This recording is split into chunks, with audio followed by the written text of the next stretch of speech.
You could probably sum up the message that Yahshua had in John chapter 13 pretty simply. Love one another, take care of one another, serve one another. I'm reading this chapter for, I don't know how many times I read this, but it just jumps out to me so strongly because really the whole chapter he spends having this message. So I need to make sure I emphasize this for our thought of the day as well. In verse 14, it says, "If I then, your Lord and teacher, have washed your feet, you also ought to wash one another's feet. For I have given you an example that you should do as I have done to you."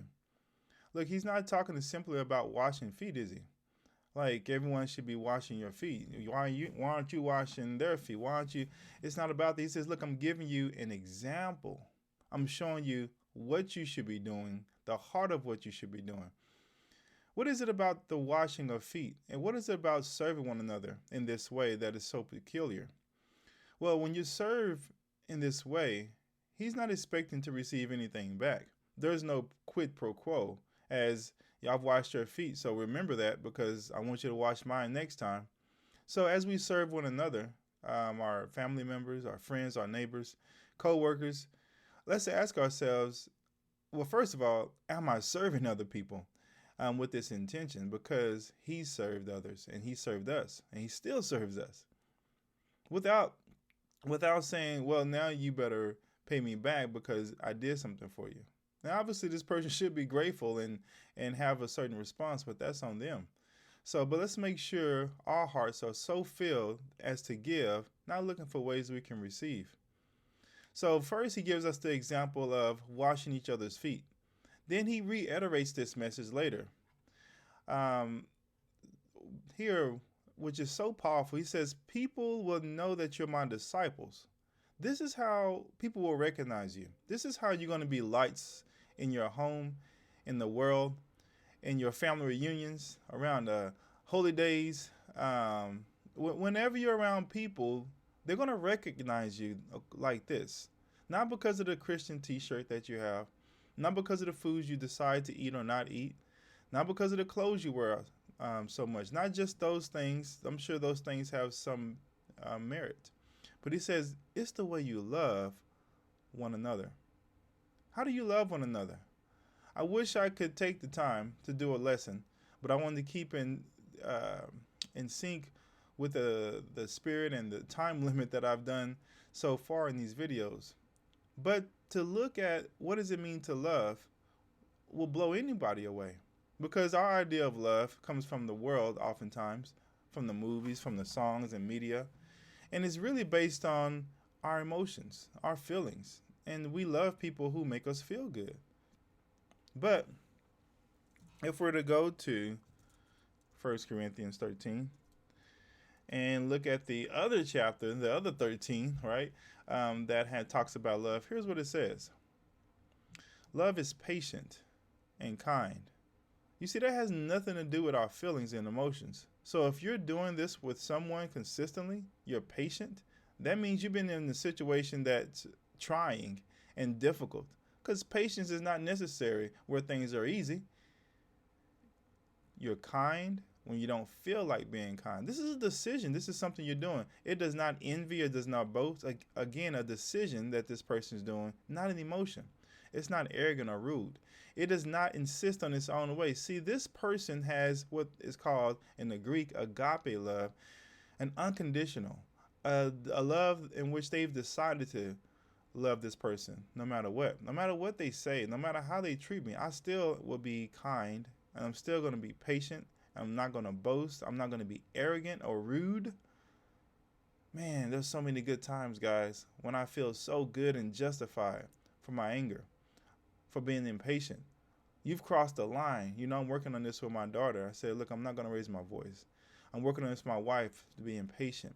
I wish I had it perfected, but I need to show my love by my patience, kindness, not being arrogant or rude. It does not insist on its own way. It is not irritable or resentful. In another translation, it says it's not easily angered. Not easily angered. It doesn't say it's not angered, but it's not easily angered or resentful.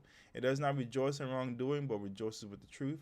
It bears all things. Wow, to bear something is not comfortable. It's not a feeling. It believes all things, hopes all things, endures all things. Do you see the depth, the deep gravity of what love truly is? And if we're displaying this type of love, the true love towards one another, it's going to be clear, man, there's something different about this person because they're not spiteful, vengeful, making comments like, oh, he or she did this, so you know what I'm going to do. I'm just going to, the attitude that we can take on sometimes that seems so justifiable. But man, I'm so grateful that Yahshua did not have that attitude toward you when you did what you did and continue to do what you did. And when I've done what I've done and continue to do what I've done, he continues to let his blood and mercy wash over us while we hold our hands around the necks of our quote unquote enemies.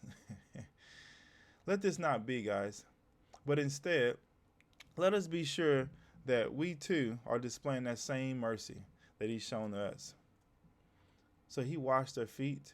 He called them to love. And this last point, I think is phenomenal because it really brings it together, showing how we should love. Judas Iscariot, all throughout this chapter, of this book rather, it's been made clear, if you've been following along, that it was not a surprise to Yahshua that Judas was going to betray him. I could have collected all the scriptures, and maybe I should have, to show that point. But if you've been following along, it's constantly been saying he's been helping himself in the money bag. He's been stealing. And he kept saying because he would betray him. Yeshua knew he would betray him. However, he was so disturbed that he mentioned it again at the table when he was eating. And it's and they said, "Who is it? Who is it?" And in verse 26, he says, "It is to whom I will give this morsel of bread when I've dipped it." So when he dipped the morsel, he gave it to Judas, the son of Simon Iscariot. Now it was made clear. Unbelievable. He made it clear right there to everybody who was going to betray him. However, the disciples had no idea.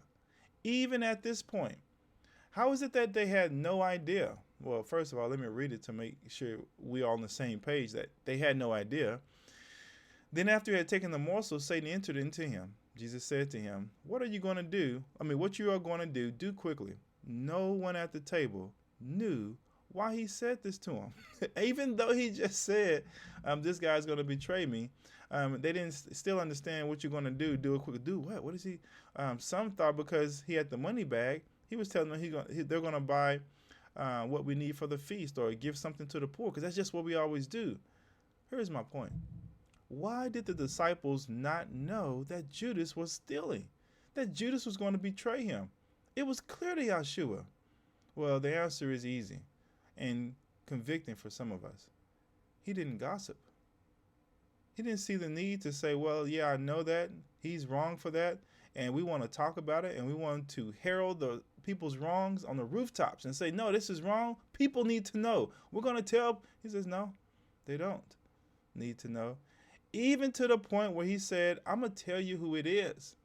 And they still didn't know. Why? Because he had so much integrity when handling the name of Judas that the disciples had no clue. Matter of fact, the habit was to go into the money bag to help the poor prepare for a feast that they just assume it must be for this way. Do you love your neighbor and your brother, your sister this way? That even in their absence, you speak no unkind words about them. It's not your habit. People just think, he doesn't do that, so he couldn't be saying anything bad about Judas. Look, I want to close by saying this. Love your neighbor. Love your brother. Love your sister. Serve them. He's shown us how we should do it. There's no reason why we can't. If you're listening to this video, you're able to serve. Even if you're handicapped in some way, even if whatever it is, if you have breath in your lungs, sight in your eyes, and able to hear, you can serve. Especially even more so if you have all your faculties. So I call you, as I call myself, as these scriptures are calling all of us, let's make sure we love one another and serve one another, not expecting anything in return, not waiting for someone to do something good to us, but saying, look, I serve because he served me. And may Yahweh bless you and keep you. Thank you.